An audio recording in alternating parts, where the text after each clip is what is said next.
All right, ladies and gentlemen. So I have my friend here with me, Manuel Corral. I've known you for a while, man. You have. And I was talking to you the other day because we were talking about this podcast. It was like almost like a last minute thing we decided to do. Dude, I know nothing about you, to be honest. Like, I know you're a killer in the loan industry, absolute monster, Right. a billion-dollar producer, Yes. helped thousands of families by now. 6,000 in the last 23 years. Yeah, so I mean, 23 years, by the way, so that's insane experience.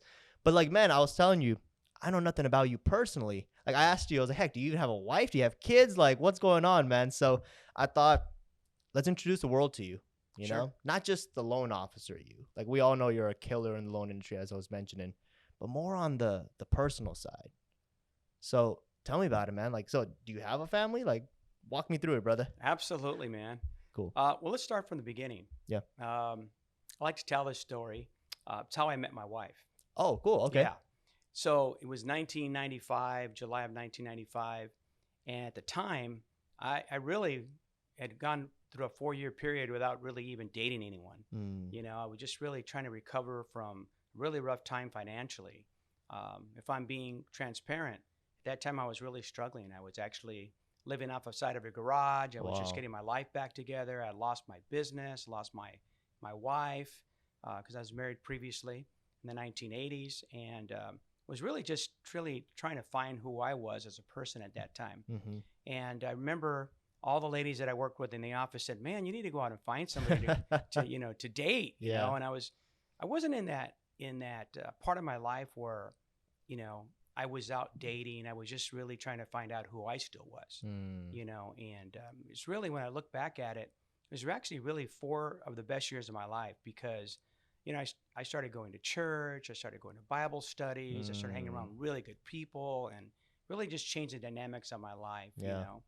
And so what happened is that with the encouragement of some of my staff members at the time, some of the ladies that I work with, they said, you should go to this dance. It's a Christian dance at the Queen Mary, and it was being advertised on the radio. And at the time, it was 1,000 people were, invited to this dance. And actually, I actually signed up for it, actually. Okay. And it was like 500 men and 500 women, Whoa, and 3 different okay. ballrooms and Yeah. 3 different age groups, and country music and top 40 at the time. Yeah. And they had even for, at that time I was in my 30s, Yeah. early 30s. Mhm. And they even had music for, people that were in their 40s or 50s at that. Oh, wow. Now I'm that age. I wish this, I was that This at the age Queen today. Mary in Long Beach, right? Yeah, it was a Queen Mary in Long Beach. Okay. So here I was.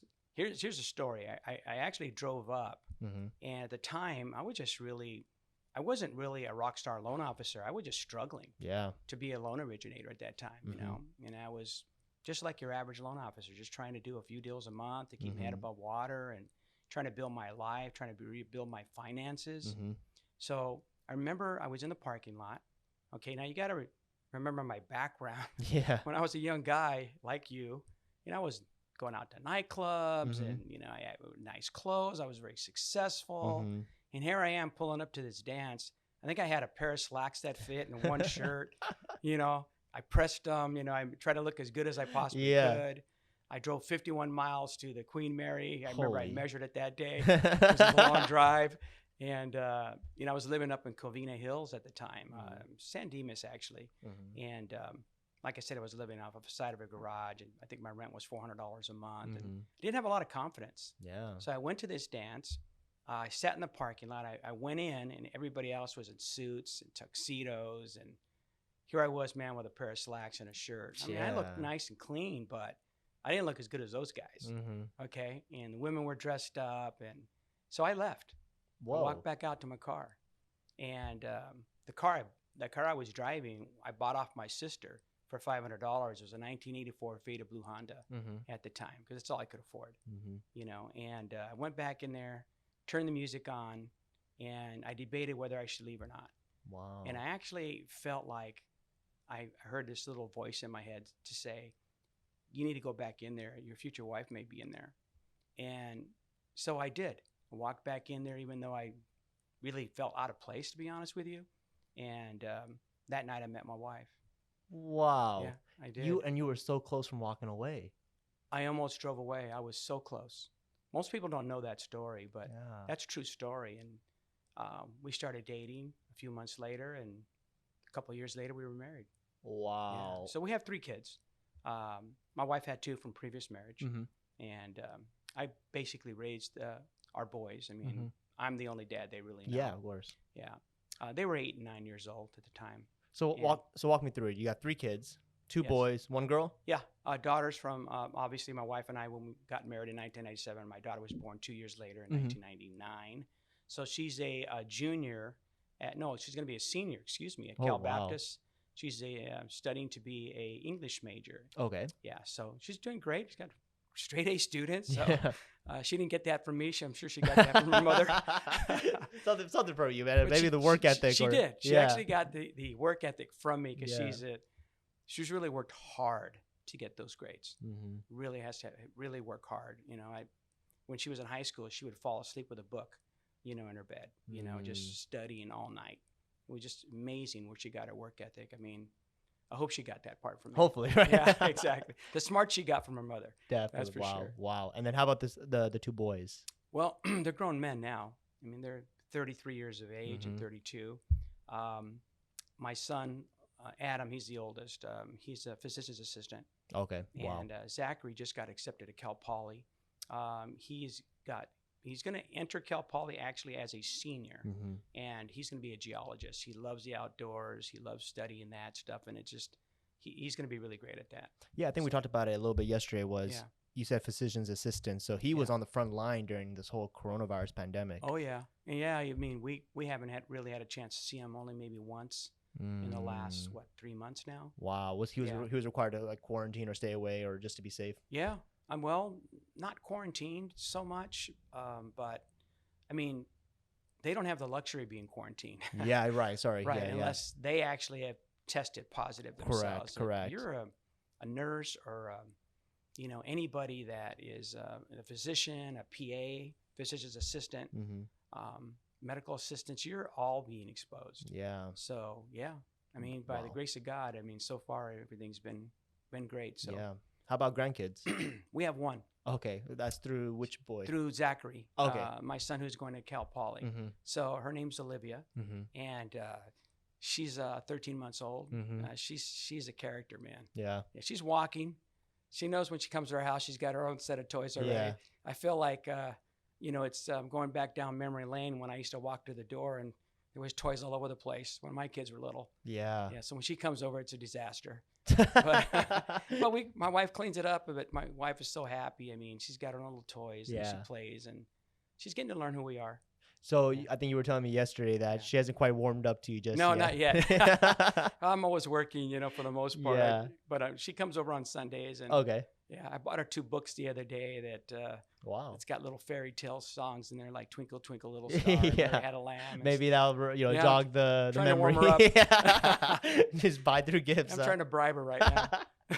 That's awesome, man. So 3 kids, 1 grandkid, beautiful wife. I mean, so like I'm telling you, I was just amazed because obviously we had never really talked about any of this. Yeah. And I don't think, I mean, this is just me, but I feel like a lot of your friends, even on Facebook or even professional life, they might not know all of this, my wife's very private. Yeah. We're not going to be doing videos together. That's just not who she is. Yeah. Yeah. She's an amazing mother. She runs our house. Without my wife, I would have self-destructed years ago. Wow. There's no question about it. She's the backbone of the family. I go out and do what I do, but I couldn't do what I do without her support. I mean, I would have fizzled out years ago. Yeah. Yeah. And like, I want the audience, because I know your work ethic. Yeah. But I think a lot of people fail to understand just how much you work. Like, walk me through that. What's your daily? Is it Monday through Friday, Monday through Saturday? What is it like? Well, I get in at 7:15 in the morning. Wow. 7:30 would be a bad day. I had to stop and do something before I came to work or whatever. But, really religiously, I mean, I'm here between 7:15 and 7:30. Wow. I'm normally making my first realtor calls between 7 and 7:30 in the morning. Wow. Yeah, on my way to work. And I get here, first thing I'll do is clear my email. By 8 o'clock, I'm ready to rock and roll. And my day really commences when I get here. But as far as me speaking to clients and, locking in loans or whatever I do, It starts at 8 o'clock in the morning. Wow. And I'm normally working a 12-hour day. Monday through Thursday, it's 12 to 13 hours a day. Mm-hmm. And then Fridays, I try to get out by 6 o'clock. Okay. Yeah. Spend time with the family or Yeah. the wife. Yeah. Well, I'll go work out Okay, good. Friday, and then we'll have something to eat, you know, and just kind of chill. And then Saturday, I'll come into the office. 3 Saturdays out of 4, I'm in the office, and I'm here at 7 in the morning. Wow. I get more done by 11 or 11:30, you know, than most people do. Mm-hmm. I mean, I'm very on point. I'm very scheduled. I have people coming in every hour to an hour and a half. Mm-hmm. If they're not coming in, every 15 minutes to 30 minutes, I have a phone call. Wow. I mean, throughout the entire day, I'm just working all day long. Nonstop. Minimal chit chat. There's no 2-hour lunches. I don't do any of that stuff. Wow. I'm just focusing on my clients and my business. Walk me through that. Where do you feel like you got that work ethic from? Partly from my dad Mm-hmm. and my stepmother Mm-hmm. as well. But really what happened is that, you know, I told you privately, there was a time in my life where I lost everything I'd ever worked for. Yeah. Mm-hmm. You know, I lost my wife, I lost my homes, I lost my cars, Mm-hmm. I lost everything. Yeah. And it just self-destructed. Mm-hmm. It was all on me, Yeah. you know. So I take full responsibility for it. Mm-hmm. But I think what I said is this, when I began my comeback, and that's what I called it, my comeback. Yeah. I said, this time it's for keeps. You I know, like that. there's a lot of people that are multimillionaires that have lost fortunes 2 or 3 times over it. Yeah. I mean, the former owner of the Lakers, Jerry Buss, Mm-hmm. I mean, declared bankruptcy 4 times. Wow. You know, before he made it, right? And Yeah. then built this multi-billion-dollar empire, Mhm. right, called the Los Angeles Lakers. Yeah. Right, and won multiple championships. But you know, people have to go through adversity, Mm-hmm. you know, before they can sometimes figure out who they are in life. Yeah. You know. So you attribute a lot of that work ethic and success to the self-destruction from the past. I do. Yeah. But you know, there's quite a few people that were very influential in my life. Mm-hmm. In 1998, no, I'm going to go back to 1996. Okay. In 1996, one of my real estate agents went to work for Marty Rodriguez at the time. Okay. And that's Center 21 Marty Rodriguez in Glendora. Mm-hmm. And anybody within a 100-mile radius of our office here knows who Marty Rodriguez is. Superstar She's realtor. a legend in the Yeah. business. Yeah. Well, it took me about 2 years, and Marty did not want me working for her. Trust me. Okay. She tried to scare me off, but I did such great work, and I was diligent. I mean, I was a loan officer that you did not want to compete against. Mm-hmm. I was a guy that was going to be in there every day, every night. Mm-hmm. I was going to call on leads. I would walk into her office at 5 o'clock after I was done for the bulk of my day. Remember, I wasn't doing a lot of volume at the time. Yeah. And I would work till 8 o'clock at night, Monday through Friday. I'd be there on Saturdays. I would take their leads and call on their leads on Saturdays and call 50 people on Saturday and say 12 people bought a house. These are the other people that are still in the marketplace. I became so valuable to the organization that, you know, they offered me a job. They couldn't say no. They couldn't say. I was making them $30,000, $40,000 a month. How do you turn that down? Can't do it. Yeah. So I ended up running their mortgage company for them for 5 years. Wow. Yeah. And many years we closed 300 loans a year, and I did that with a team of 3 or 4 people. Mm-hmm. So we were kicking butt.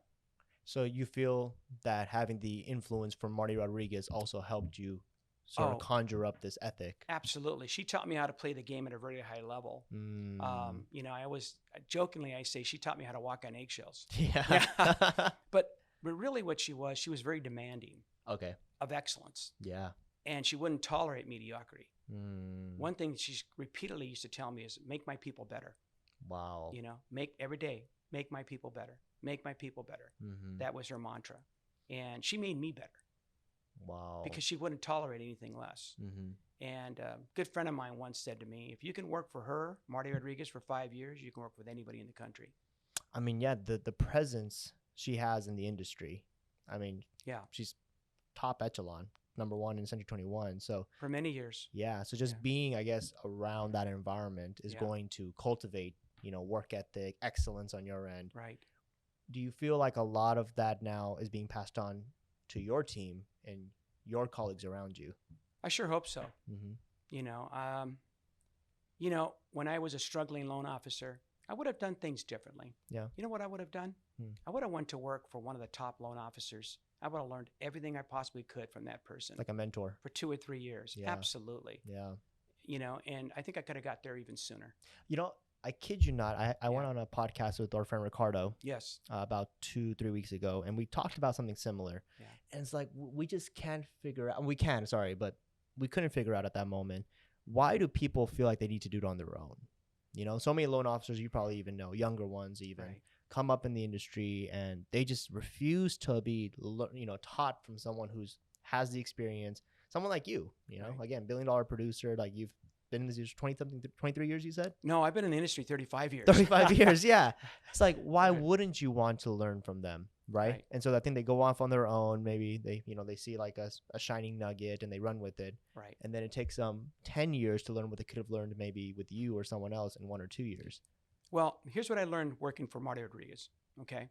On my own, maybe I was doing 30 loans a year. Mm-hmm. Okay. Right.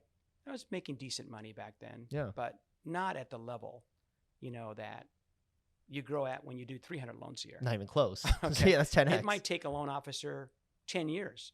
Well, I did that in 1 year. Wow. She So took you from 30 to 300? Not overnight. Yeah. I went from whatever I was doing to 160 loans. Still. And then I went to 180 loans, and I went to 200 loans, Wow. and then 250, and then it was 300 loans every year from that point on. Mm-hmm. And that was like the minimum standard was 300 loans a year. Wow. So yeah, just everything got pushed. The bar got pushed. Yeah, we pushed the bar. Yeah. We made beautiful music together at that time, Mhm. and it was a great relationship. I still have a lot of respect for her today. Mm-hmm. She's an amazing woman and an amazing business person, So what would your advice be to a new loan officer? Because what it sounds like is maybe a mix of ego, Right. might be a mix of just maybe unknowing that they can play at a game. Like, so basically what I'm asking, I guess, is when you joined with Marty Rodriguez, did you know it was even possible to pull those kind of numbers? Did you think you could pull those kind of numbers? And if the answer is, well, go ahead and I guess start with that. I didn't know. Yeah. I knew it was a hell of an opportunity. Mm-hmm. I had 3 or 4 agents I was doing 25 to 28 deals a year with at that time. Mm-hmm. But I had to earn my stripes. I had to earn my keep, obviously, build my reputation. One transaction at a time, as corny as it sounds, right? Mhm. But delivering, Yeah. right? And delivering on my promises, Mm-hmm. right? And we did good work because it meant everything to me. I knew that I would be able to rebuild what I had lost very, very quickly. And yeah. I did. I was able to rebuild it in a few years.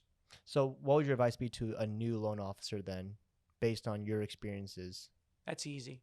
I would surround myself with the very best people. Yeah. Here's the big miss in our industry today. I'm just going to speak from the heart. Yeah. Okay. It may not be popular, but here it goes. I think too many young people, and not only young people, I don't care what age you are. Yeah. If you're newer to the business, you have to really take a look at who you're learning the business from. So when you're new, sometimes you might look up to somebody who's doing 5 loans a month and think they're a rock star. Yeah. You might be doing 5 loans a month and look at somebody doing 10 loans a month and think, man, this is as good as it gets right here. Relativity. Yeah. Right. Some of my friends and mentors are doing $1 billion a year in business. Okay. Mm-hmm. So you know what I mean? Yeah. So can I give you the Mount Everest example? Go for it. Okay. So here's what I call the Mount Everest example. So you're in the business. You're either a real estate agent or let's call you a lender. It doesn't really even matter what you're doing for a living. You can only go as high as someone can only take you to the level that they've been to. So do you know what a Sherpa is? Yeah. Sherpa is one of the best climbers in the world, Yeah. right? They're the indigenous people of the mountain. In fact, you can't even climb Mount Everest without a Sherpa. Correct. So everybody needs a Sherpa. Yes. Let's say that, all right? Let's agree on that. So if a Sherpa has been to 10,000 feet, he can take you to that level, right? And some Sherpas go to 20,000 feet. That's a different level. Yeah. But scaling Mount Everest, you have to have an expert climber. So if you're mentoring a young loan officer or a real estate agent, you can only take somebody to a level you've been to. If you're $1 billion originator, I could take you to that level. Wow. If you do $100 million a year, I could take you to that level. Okay. This year, I'm hoping to do $150 million. So I can take somebody to that level now. So if the person you're learning from is only at the 5,000 feet or 10,000 foot level, that's all they can take you to. Yeah. They can't take you any higher because they don't know how to get any higher. And so that's what the big miss is. It's learning the business from somebody who has paved the way, who's doing this business the right way. Now, this may also be unpopular, but here it goes. the reality is that most people are just showing up and winging their business. Let's Yeah. be honest. Yeah. I don't care if you're a lender or a real estate agent. Mm-hmm. Okay, it's not by design. It's just, hey, I've been to a seminar. Well, when was the last time you went to one? 5 years ago. Oh my God, deep down I'm laughing. Yeah. Thinking, you got to be kidding me. I spend $50,000 a year on my education. Yeah. To do what? To be the best I can for my clients. Mm-hmm. It's one thing to say, man, I'm really a good loan officer. Really, are you a good loan officer? Okay, well, what are you doing to educate yourself? To give your clients the best advice at the highest level possible, because they deserve that. I don't do it for me. I do it for them. I do it for my organization as well. But I try to learn this business at the highest level so I can share with them the best strategies and the best advice possible, hands down. I want it to be superior than my competition because I know they're not putting in the time. Wow. So the first thing you noted was learning the business from someone that's playing the game at a high level already. Yes. Right? You can't expect to, like you were mentioning, like a Sherpa, to get to 15,000 feet with a Sherpa that's only been to 5,000 feet. Yes. It's just not possible. It's not possible. And then the second one I think is huge because I think so many fail to invest back into themselves. I mean, I'm a business owner myself, and I see it within my colleagues. They're making this income, but they're not investing any of it back into themselves. That's the biggest miss. Can I share an example? Go for it. So clients tell me, well, I walked into my credit union or my bank, and I belong to 2 credit unions. I love credit unions for the right reasons. And, I bank at Chase Bank. I'm friends with the guy that manages the bank. Okay. He's turned out to be a buddy of mine. So all my friends are in lending, all over the country. Yeah. I belong to 3 different coaching groups, and I have friends all over the place. Yeah. And so one thing I know is loan officers. So you walk into a credit union or a bank, and God bless them. I mean, they don't have the support, but their companies aren't investing in them to take them to a higher level. So they have limited knowledge of this industry to be able to present at a high level, to solve at a high level. And when you're a consumer, you have to seek out a loan officer that can provide you those answers. And just because it says, Mr. and Mrs., Betty Smith or John Smith or whatever it is, doesn't make you a loan officer, at a credit union or a bank. Yeah. What are you doing to invest in your career, to take your career to another level? And you can't, sometimes if you don't spend the money, you can't get to that next level. So you have to invest in yourself. Spend money or the time. Your average loan officer probably doesn't spend $5,000 during a lifetime on education. In a lifetime. And if you're working at a bank or a credit union, you're spending 0 on yourself. That's who's coaching those clients, those consumers. And that's where the public misses it, because you can't be coached by somebody who's not investing in themselves to be the very best they could be, to teach you about money and finances and how to manage your money and how to invest your money properly. And that ultimately hurts the client. It does, and they don't even know it. Yeah. Wow. It's tragic. Yeah. So just to kind of put this in a nice tie bow or bow tie, one, like you were saying, get a coach, mentor, someone that's playing the game at a high level. Someone like yourself, even if it's not you, someone that's just well informed in the industry and is already performing at a high level. Yes. And the second one, like you were mentioning, is, and I think you mentioned a little bit of both, is one, invest in yourself, but 2, stop winging it. Because if you're winging it, you're not doing the right way. Well, you're pretending. Yes. We have a lot of pretenders in our business. And some of them are people that I know very well. Yeah.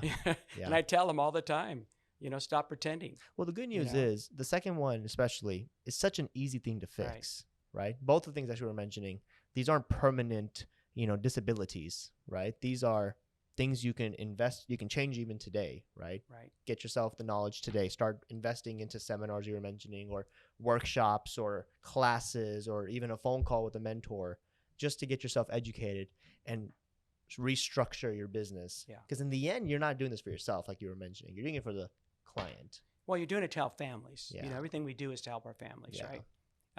If you help enough people get what they want out of life, you're going to get what you want out of life, right? Wow. At the end of the day. Yeah, it's one of my favorite sayings. Huge. But it really just comes down to your commitment to your career. Yeah. And your clients, your families. You have to be the very best. people are coming in relying on what we tell them. Yeah. And we have to be able to advise people at a high level. Yeah. Can I give you some examples? Yeah, go for it. Yeah. So during the subprime era, right? Everybody knows this is famous, right? Yeah. 2006, 2007, 2008. I had a detail guy that was detailing my cars for years. Mhm. He got in the loan business. He was advising clients on subprime loans. Wow. Okay. That's when I knew we were in trouble. When anybody could just get in the business and make a loan. Yeah. The skill, the knowledge, the expertise went right out the window. And so when the market crashed, I said, this is a great opportunity. A crisis is a terrible thing to waste. Mhm. I've got skill. I know how to calculate income. Yeah. I know how to take a look at tax returns. I can cut through them through like a hot knife going through butter. Yeah. And I'm an expert. Yeah. So I just said, I'm back in the game. And I went out and rebuilt my business, man. Wow. And I did very well. Wow. Yeah. All right. So I want to use that to change gears. Again, the point of this is to really get to just know you. Right. So earlier you talked about working out. So like, what's up with that? Like, what's your physical health routine like? I mean, because you're working 12 hours a day. Yes. And I'm a believer that if you're physically just not there, you're not going to mentally be there. Because you need to mentally, if you're doing 12 hours a day, you need to mentally be focused. Yeah, it's been a challenge for me. Typically, I work out Friday, Saturday, and Sunday. Okay, good. I try to get a midday workout in there. Mhm. It's a challenge. Yeah. I try to get up early to do it, and I know I'm at the office so darn early. I mean, I was going to say, you're already here at 7 a.m. I wish I was like Ricardo Acevedo, man. Just get up at 3:30 in the morning. That guy's insane. Absolutely. But, what I'm trying to do is try to get home one night a week early, like Wednesday. So you can maybe make it a 4. Yeah. So, I mean, you're doing 3, which is still great. Right. Which is cool, though, because you're saying that, there's still room for improvement for you to get better at your physical health. Yeah. Which is awesome. What's your diet like? Well, let me go back to my workout routine. Yeah, go for it. Because this is going to be a commercial for Peloton. I bought a Peloton a couple years ago. It's the best investment ever made. Yeah? Yeah, it really was. Wow. Yeah, I mean, it was $2,000, but it was well worth it. You're not the only one. I know a lot of my clients who have the Pelotons. Dude, I love the Peloton, man. Yeah? And I got a, what the heck, Bowflex, like a stair climber. Okay. Yeah, that kicks my butt, dude. Yeah? Yeah. I'm not like you, brother. You're in shape, man. No, not at all. So walk me through it. So you're doing it 3 days a week. So what is are you doing like Peloton all 3 days plus a Bowflex? Like what do you do typically? Combination of all of both. Yeah. Basically, I do Peloton and try to get the Bowflex in there. The Bowflex is great. Like if I come home on a Wednesday night and I just want to do 15 minutes. Yeah. It's just quick and easy. Yeah. Burn some calories, get my heart pumping, and there you go. So, and you're doing this both at a home gym then at your place? It's all my garage, man. Yeah. Yeah. So convenience, ready to go for you. That's it. Listen to a podcast and then I'm ready to rock and roll. Yeah, that's really a good way to transition into it. So what is your hobbies? So you just said podcasts. Exercising obviously is considered kind of like a hobby too, more like a, it's a little bit of both. Well, let me tell you what, let's talk about the podcast and we'll get into the hobbies, yeah. right? Because I'm an avid learner. Yeah. From a loan officer perspective, I listen to podcast weekly and maybe 2 or 3 times a week called Mortgage Coach. Okay. A friend of mine, Dave Savage, is the owner of a company called Mortgage Coach, and it's centered around delivering what we call a total cost analysis to our consumers. I call it a certified mortgage plan. Yeah. And so basically, if you're buying a home from me, it's delivering 3 to 4 options. So your typical loan officer will just give a client one option. Yeah. So there's no other options, right? Clients come in, they pay us a lot of money to do what? To give them options, right? And sometimes I'll give a client 1 or 2 options and they'll choose an option that I thought they wouldn't choose for themselves. But they're choosing the option that best fits their needs, not my needs. Correct. And so I'm learning about strategies on how to deliver that, learning from top loan officers all the time. And it's something I've been doing for years. On top of all the other learning I'm doing, podcasts are a big deal. Right now, I'm really into Patrick Lencioni. Do you know who Patrick Lencioni is? Oh, wow. He's written about 15 or 16 books. And his books are centered around teamwork, leadership, having great meetings. And they're all fables, but the 5 dysfunctions of a team is probably one of my favorites. Everybody that runs a business or is leading a team should be reading that book or listening to an Audible. I probably have read it 5 times. Wow. Listened to Audible several times. And I'm studying it right now for a meeting that I'm going to be having tomorrow. So love Patrick Lencioni, love John Maxwell. John Maxwell. Wow. Oh, he's great, man. Yeah. 17 Laws of Teamwork. Yeah. If I had to hire a manager, they only have to follow two people, Mhm. Patrick Lencioni and John Maxwell. Maxwell. Yeah. You learn, do everything they do, And that's it. you'll be great. Yeah. You'll be surrounded by greatness. Huge. Yeah.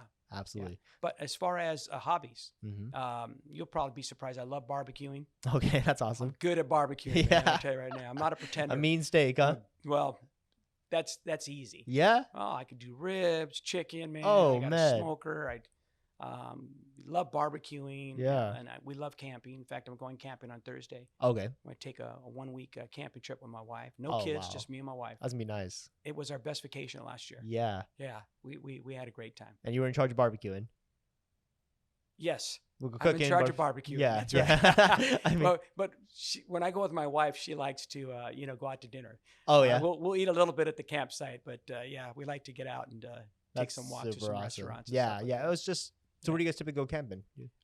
We're beach campers. Oh yeah. Yeah, we go down to Encinitas, Carlsbad, Cardiff by the Sea. Mm-hmm. Yeah, those are our favorite places. Beautiful. Sounds gorgeous. Oh, you're just camping over the cliffs and then down below the ocean, man. It's wow. It's total relaxation, man. Yeah. It sounds like the place you need to go Yeah. to. So what else you got, brother? Hobby Well, wise. I mean, basically hobby wise, I'm a big USC football fan. And Oh, even though, seriously? like, the team The sucks. Trojans. Yeah. Yeah. Even though I they're tell you, I was horrible. the same when I was a kid. Yeah. And then we just sort of fell down, after the Right. whole scandal and all Yeah, that. yeah. Yeah, I just didn't work out too well for us. Well, I'm a season ticket holder and a donor yeah. to the university. Oh, and so, wow. right, I'm a Cardinal and Gold member, and so yeah, it's been rough the last few years. Yeah, That's for sure, man. yeah. Especially with this pandemic now, you were able to visit any Well, of the games. I think they're only going to allow 16 to 22,000 people in the Coliseum for a game. Okay. And what's Yeah. the typical capacity for that? Well, they reduced it to 77,000. Wow. Yeah, they remodeled. It's beautiful. Okay. So Yeah. from now from 77 though to 16 is Yeah, well, because of the pandemic. of course, yeah. So hopefully you'll be one of those. No, I'm going to opt out of this season. Yeah, you think You can opt out of this season and still retain your season tickets for next year. Okay, cool. So Yeah. you'll probably go for that option. Right, I'm gonna go This for is a that smart option. idea, There you definitely. go. So you got football, podcast obviously is like a hobby / learning Right, process for right. you, which I'm actually really interested in to see that because you were talking about earlier how self-improvement and self-education is such a big deal. Right. And you're saying, which is cool, is you don't need to necessarily pay for seminars or pay for this. A lot of this information is free, like on the podcast you're talking about. Oh, yeah. And do you feel like you implement a lot of new ideas from that podcast? That you listen? Absolutely. Yeah.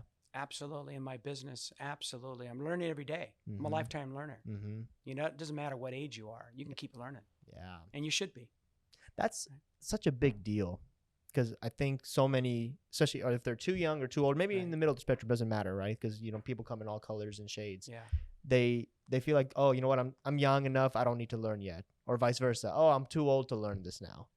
Or how about I know it all? Yes. You can't really teach me anything. Can't. That's the worst kind. Yeah. Yeah. Wow. I mean, it really bugs me when I hear that. Mm-hmm. Really? Like, I don't know everything. Yeah. And I've been pouring my heart and soul into this business. Mm-hmm. Man, I'm still learning stuff every single day, right? How to talk to somebody, how to present, how to solve, Mm-hmm. how to talk to my employees, which I'm still learning, how to do, how to lead properly, Wow. right? They're just constantly growing. Be teachable. There's no end to this, man. Mhm. You know? Huge. Oh Right. man. Wow. Cool. So, heck, what? That's insane. What other hobbies you got, brother? So like, you got football. I was like, what do you do here? So I'm assuming you go home at night because you said you get like 12 hours a day. Yeah. So 7 to 8 p.m. You're going back home. I'm assuming you knock out pretty early, right? To wake up that early. I'm in bed typically no later than 11. Okay, cool. So you're not. Yeah. So not Yeah. too. I know Ricardo. He's in bed like Oh, at no. 9. Yeah. That Yeah. guy goes to bed at 6. Yeah. He's up at 2 though. You No, know. I know. Yeah. So you're up like what 6 a.m. I'm assuming. No, I'm up earlier than that. Oh yeah. I'm up about 5:15 in the morning at the latest. Do you have like any morning like routine, like affirmations? Like, Yeah, what do I'm listening to. I pray every morning, of course. Okay. Pray for my wife, my Okay. family, my kids. Mhm. And I don't leave the house without praying over my wife every single morning. I just thank Wow. God for Mhm. her and our kids and our granddaughter, and my Wow. daughter-in-law, who's a beautiful person. Mhm. And I couldn't be the person I am today without my wife's support. Wow. There's no way. Yeah. There's no way I could have achieved any of this stuff without her. Mhm. So, So that's sort of how you start your day on an upbeat. well, when I first married her, I said to myself, I think if I marry this person, I'm going to be pretty blessed. Wow. And I was, I kind of want to go through that again because like that Yeah. was such an amazing story that you said earlier. How you're about to drive away from where you're about to meet your wife. Yeah. Was it like what love at first sight? Like what was it like? was a feeling of being really comfortable around a person, Yeah. and just feeling like this is like a really classy person, like somebody that was really good, Yeah. and wholesome. I know that sounds corny today, No, no, not at all. but spiritually, morally strong. Finances were not in her game plan. That meant nothing to her. The achievements that we've been able to do and achieve together really aren't that important to her. I mean, business is the last thing on her mind. She's family first. Yeah. Family, the kids mean everything. Which is great because that gives you the leniency to just focus 100% Yes. on the business, right? So Yes. I know you say, you couldn't have done this without her, almost quite literally, because I Right. think if for like anything else, if you get thrown multiple responsibilities, kids in your case, right? So you're saying that she takes care of the kids typically, especially in the She past. did all the homework, man. Yeah. She did all, whatever the kids needed. I mean, she Yeah. was chauffeur. She was take him to soccer practice, whatever have you. Yeah. One thing that I did very well, though, is I never missed an opportunity to be at one of their games. Oh, that's awesome. I always carved that out. I Yeah. mean, if my daughter had a choir performance, I would move, heaven and earth to be there. Yeah. I mean, one time it took me 3.5 hours to get to one of her choir performances. It was her Wow. last one. I was in Newport Beach at a seminar, and I left the seminar, and I barely made it on time. But man, I was not going to miss that performance, man. I would have given up $1 million to be at that performance. Looking back, because it sounds like so you did have a somewhat of a healthy work-life balance relationship. I always prioritized games and things that were important to the kids. I always blocked that out of my calendar first. And even if it meant I had to go to work early that morning or work afterwards, that's what I did. But that performance, that game, I didn't miss those games. Wow. Yeah. What would your suggestion be? Because I know a lot of people, unfortunately, do get stuck in this work life, right? Right. Where they work 12 hours just like you, but unfortunately they don't carve out those moments. What would and now, especially now that you've gone through all of that, right? What would your suggestion be to someone who's maybe just starting their own business to give them life advice on not just the business side, but on the life side? Well, I would prioritize my kids' events. Okay. That has to be number one, and then you work around that schedule. Yeah. You make it happen. Yeah. If I had to do it all over again, I would do everything differently. Really? I would. What would you change? I would be home more. Okay. I would have been home earlier. I would have built my team in such a way to support me in that manner where, I mean, my team did. Yeah. We've always done our fair share of the business, but I think I would have done it a little bit differently. Wow. I mean, I have regrets like everybody else, without a doubt, but there's a lot of great things that have happened for us. Yeah. But at the end of the day, I would have liked to have spent a little bit more quality time with the kids when they were teenagers. Do you feel like, because we talked about earlier how structure is a big deal of business. Do you feel like, because I know you mentioned this to me yesterday, you said the loan officer I am today doesn't even compete with the loan officer that I was 10, 20 years. Well, I'll give you an example. Last time I worked with Marty Rodriguez was October of 2003. Okay. So I worked with her for about a 5 to 7 year period, let's call it. And I thought that loan officer was pretty darn good. And he was. Yeah. I mean, I was doing 300 loans a year, right? Yeah. The loan officer I am today would smoke that loan officer. It's not even close. It would be an unfair competition. Wow. Because I am so much better than I was then. And I was good. Yeah. But I am pretty good today. And I'm a lot better than that guy was. I mean, just, John Maxwell has a saying, and I love this saying. He said, one of his readers said, man, I would have wrote this book 20 years ago. Yeah. And John Maxwell replied, I couldn't have written it 20 years ago because I didn't know what I knew. Wow. Today, 20 years ago. Yeah. So, it's a process. Constantly learning, man. We're growing every single day. I made a lot of mistakes in my lifetime, and I fixed a lot of them. So I think the one thing that we can both agree is that definitely there's been progress nonstop from you in your lifetime. Oh, for sure. Yeah. So I guess I want to end it with, where do you see yourself in the next 5 or 10 years? In the business side as well as the personal side? In the next 5 years, I would hope to be able to grow my business to about $250 million in business per year. It's almost 2x what you're at right now. Yeah, at least. And I'm good with that number. If I can grow it beyond then, that'd be great. Yeah. But I see myself being able to coach and mentor loan officers. Mm. If I was a younger loan officer, or even any loan officer that wants to grow their business, I would be working for a guy like me, Yeah. because I could teach, mentor, and coach that person. Yeah. But you have to be hungry. Yeah. There's a lot of people that say they're hungry, And they're not. but Seth, I got to tell you, they're not Yeah. hungry. They Yeah. don't want to pay the price. Yeah. They don't want to learn. Yeah. I mean, this isn't going to be popular, but I have loan officers in my own office that don't want to put in the work that I put in. Mm-hmm. Okay. And I know they don't want to hear it, Yeah. but it's true. Yeah. I mean, if I'm being transparent, you have to do the work, man. You got to wake up in the morning and you got to learn. You got to learn from someone like me Mm-hmm. who could coach, mentor you to the next level. Mm. Left to our own device, you can only go up so high. Yeah. We talked about that earlier. You have to have somebody that help take you to another level to make you bigger, stronger, and faster. And that's how you win in today's game. Mm-hmm. Pay the price. You have to pay the price. You have Yeah. to be bigger, stronger, and faster, man. Wow. And you sometimes you hit a wall on your own, and you need that person to go, we can do this. Let's implement this strategy. Let's do this. Mm-hmm. Let's get you from these bad habits, and let's get you doing it this way. Yeah. Because I realized that even though I've had a lot of success, for many years I was doing this business the wrong way. Wow. As successful as we've been, I know we could have been more successful. Further than you are. Absolutely. Mm-hmm. Absolutely. It takes a lot to say that, to know that, hey, even though I was growing, Yeah. I wasn't growing at the speed that I could have been growing. No, we should have been growing even at a higher pace. Mm. But, I started centering myself around people that were doing more than me. Yeah. And that's who I hang around with. I'm part of an elite coaching group. Mm-hmm. There's only about 24 of us in the group. We're all from all over the country. Mm-hmm. But some of my best friends are in that group. And just to be in the group, you have to be at a certain income level. Yeah. Or you can't even be in the group. Mm-hmm. And so those are the people I want to hang around with. People are doing 500 units, 400 units, and coaching and leading at the same time, right? And mentoring and inspiring. Mm-hmm. That's what I want to be able to do, pour into other people's lives. Yeah, and get you lifted. Yeah, I want to be able to help. One of the biggest joys I have is I have one loan officer in particular in my branch. His name's Jose Vallejo. Mm-hmm. And to see him come to my office 18 months ago, 2 years ago, Yeah. doing 2 or 3 loans a month, and to see him doing over 10 loans a month consistently, Wow. that brings me happiness and joy. Yeah. Because you know what?